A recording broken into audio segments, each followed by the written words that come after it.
I don't want my kids to feel intimidated. Yeah. I want them to be a little bit scared of me, but not like, like Balance.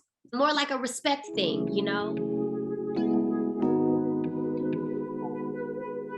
Talk about the Proud family. So what can we expect that's new and different? Like, can we expect it to tackle some issues of today? What kind of things can we look for? That's what I love about the original Proud Family. I feel like back then we were not ones to shy away from conversations that a lot of people would normally shy away from. And I feel like with the reboot, we're doing that again. We've added so many new characters. We have EJ Johnson, who's added to the cast, who's now playing Michael.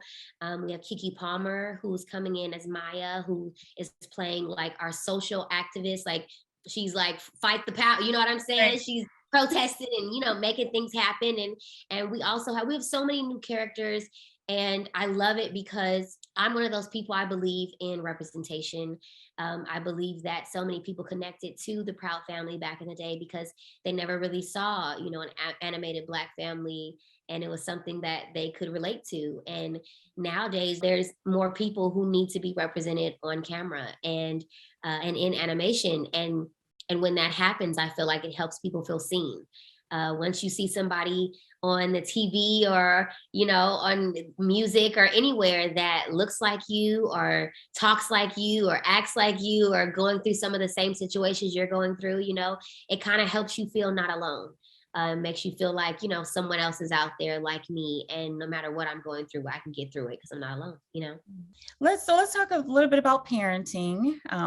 You have two daughters.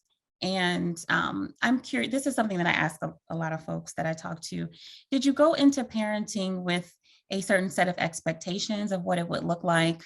And take that versus what it actually looks like for you? It's weird to explain because I went in knowing that like I've always wanted to be a mom more than anything, to the point that I was afraid that I would it would pass me by just because I wanted it so bad. Yeah.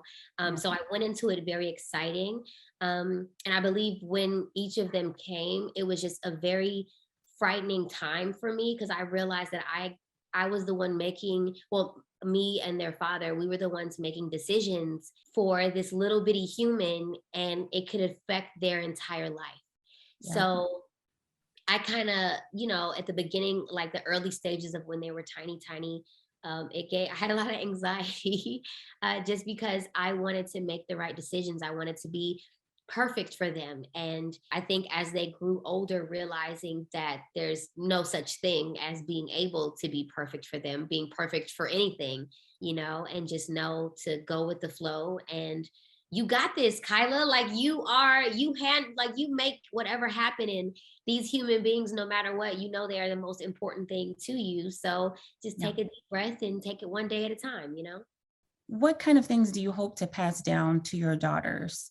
And have you also considered it in a way where there are things that you hope not to pass down to your daughters, if that makes sense? Oh, absolutely. Yeah. There's a lot of different things from both sides, that I feel like it's difficult because you try to, not that I feel like I'm the healer, but I feel like I'm the one in the family that's like, no, no, no, no. We're not doing this. We're not doing that. Yep. Don't raise your voice. Don't like, I'm very big on putting yourself in someone else's shoes.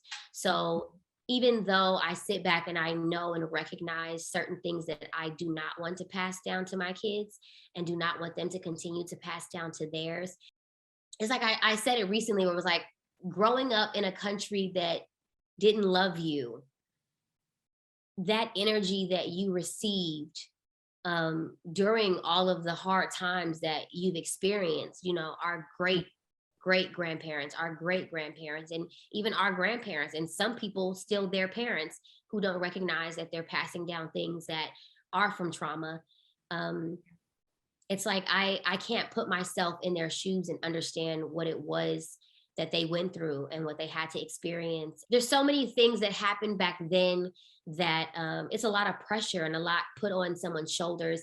And Yeah. we don't realize, as kids, feeling like things were being taken out on us. And me realizing now, like as a parent, that there's so many times where I sit back and I'm like, oh, I'm having a rough day. Like I'll have conversations with my kids and just like I love to go down to their level. I don't want my kids to feel intimidated. Yeah. I want them to be a little bit scared of me, but not like, like Balance. more like a respect thing,